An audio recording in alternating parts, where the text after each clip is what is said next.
Greetings, gods and goddesses in training. Welcome back to the channel. It is Uncle Makara, All Relations. Today we're speaking about this idea of really changing your beliefs to get what you want, okay? Now, you're not cursed, you're conditioned.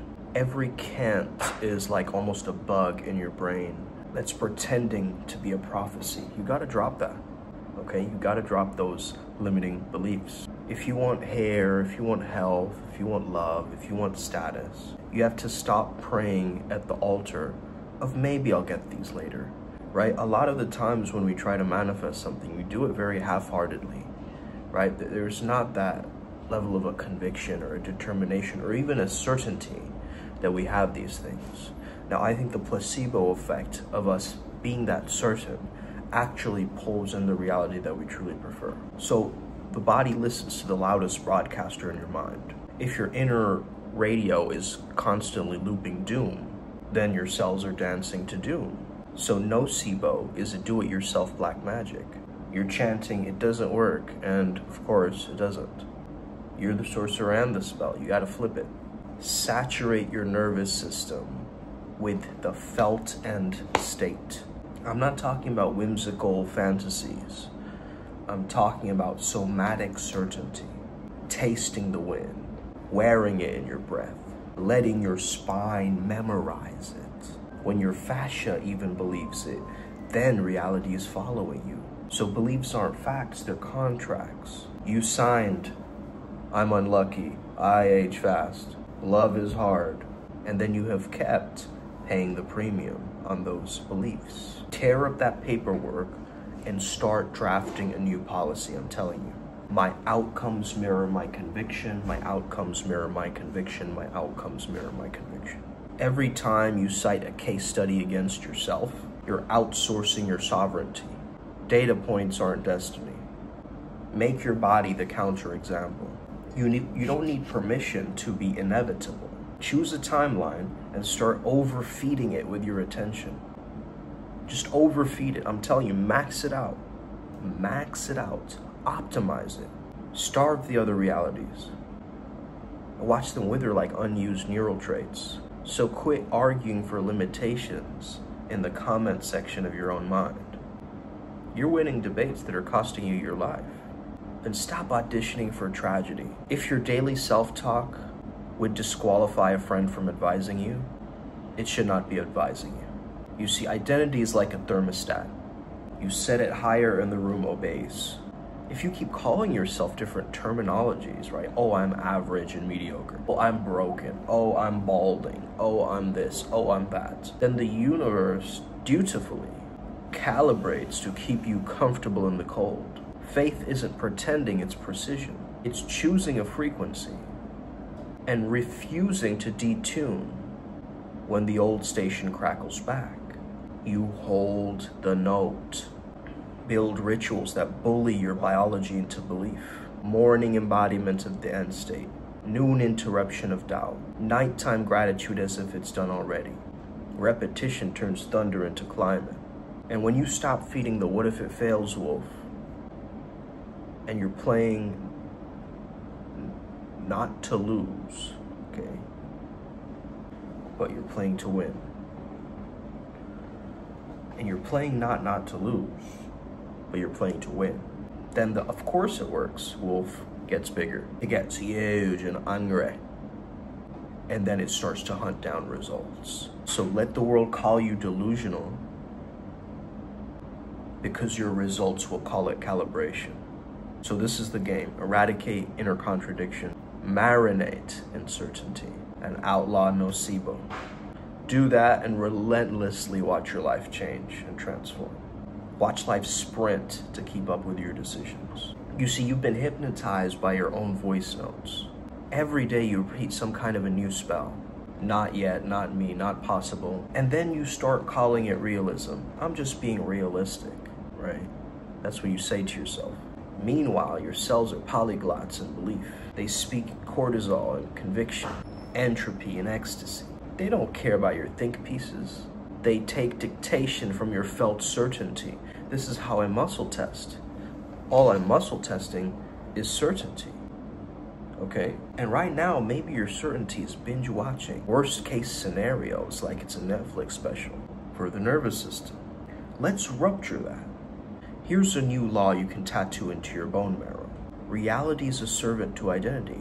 Not the identity on your passport. I mean the identity you broadcast with your breath, your posture, your private monologue, your private mantra in your mind. So you set the thermostat to, I'm inevitable. And then you watch icebergs sprint to try to catch up with your temperature. If you set the thermostat cold, I'm unlovable, I'm unlucky, I'm unfixable, then your life is gonna oblige with that blizzard. Even a sigh where you're frustrated, that's still a statement, okay? Now it's actually good to do this because it's a release, but you gotta anchor each of your inner states as evidence for the reality that you truly prefer. You're feeding a lot of your beliefs through your algorithm on your social media. You call it being informed, but it's just peer-reviewed articles against your own possibility. That's not intelligence, that's actually treason. You can't affirm abundance at 7 a.m.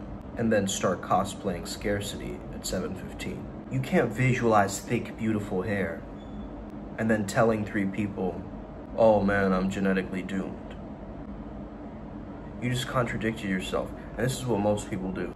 Praying for love, but rehearsing rejection speeches in the shower. Their every conflicting thought is a vote against their future. And you gotta count the votes honestly. So delete your counterfeit commandments. It takes years. No, it just takes a decision. It runs in the family. So does laughter and reinvention. I'm being realistic. No, you're just being nostalgic for your limits. If it contradicts what I choose, it does not get airtime. Period. Not because it's false, but because it's off mission, off code. You're not a courtroom searching for truth. You're a captain maintaining trajectory. So pilots don't argue with turbulence, they correct for it, correct? Audit your language like it's contraband. Replace I hope with I install. Replace if with as. Replace trying with training. Tongue is just a tiny rudder on a very large fate. So you don't manifest with thoughts, you manifest with nervous system settings. Your body can't read English, but it's fluent in sensation. So you gotta speak in its dialect. Breathe like someone who's already won. Walk like outcomes chase to keep up. Walk like outcomes chase you to keep up. Smile like your spine remembers thrones. Sit like your spine remembers thrones. Smile is a pressure valve for inevitability. You guys can already understand that's my favorite word of this week. Okay. What you call evidence is sometimes merely momentum in lab coat. What you call evidence is sometimes merely momentum in a trend. You can respect data without worshiping it, but become the outlier that the data set didn't factor in. Be the wild card.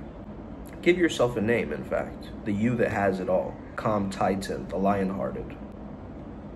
The silk scalp, right? The queen of fortune, whatever. You could just come up with your own title and write down 5 non-negotiables that version of you obeys. They move very slowly, but they decide fast. They treat joy like it's a muscle. They leave rooms warmer than they were. Okay? So this is a very powerful technique, actually, because you'll notice, can you hold that identity for 48 hours? Like wet paint that you refuse to smudge? You will watch the world rearrange towards your edges. And of course, use affirmations too. Why is my body so eager to repair beautifully? Why does money prefer my calm? How did my hair decide that it enjoys staying on my head? It's inevitable because I said so. And I am the environment. You gotta teach these neurochemicals who's boss, yo. Don't let dopamine boss you around. Refuse to betray yourself privately when no one's watching. And rehearse being the person who's already solved it. But what if I'm lying to myself? You already are. When you're saying to yourself, I can't do this, choose the lie that upgrades you until it's not a lie anymore, is what I'm saying. That's called training. This is a neural carpentry we're doing, not just think happy thoughts, okay? You're cutting grooves through repetition so deep that outcomes have no choice but to flow downhill. That's not woo-woo, that's hydraulics. Yes, gravity exists, so do hot air balloons. Yes, statistics exist, so do statistical outliers. Go build yourself a life that the paragraph didn't account you for. It doesn't look cool on paper or whatever, right? But matches the vision in your mind. Let's go. Guard the mouth, okay? Guard the mouth. Don't yap about everything to everybody. Return to your center relentlessly. This is your throne. Not once, not twice, always, right? Use microscripts. This body believes me. I don't do maybe, I do momentum. The result is catching up to my decision. I am a high signal environment. You know, I remember when it was a struggle and it was hard for me, you know? So it's such a powerful self-talk, these things, right? But why isn't our natural self-talk like that? I've just been pondering about this today and thinking like, I can change this thing. I'm the one in control, right? I'm the conductor. So be kind to yourself like you're priceless. Be violent with your limitations as if they were thieves. And remember, every belief is a lens. Some lenses scratch the world, some wipe it clean. Choose the cloth. Stand there long enough and your memories will rewrite themselves to match the heat of who you become. Let them call it delusion. Your body will call it home. Let's get it today. Upward Spiral Gang. May we never be the same again. May the flow be with you. Take care. Let's win.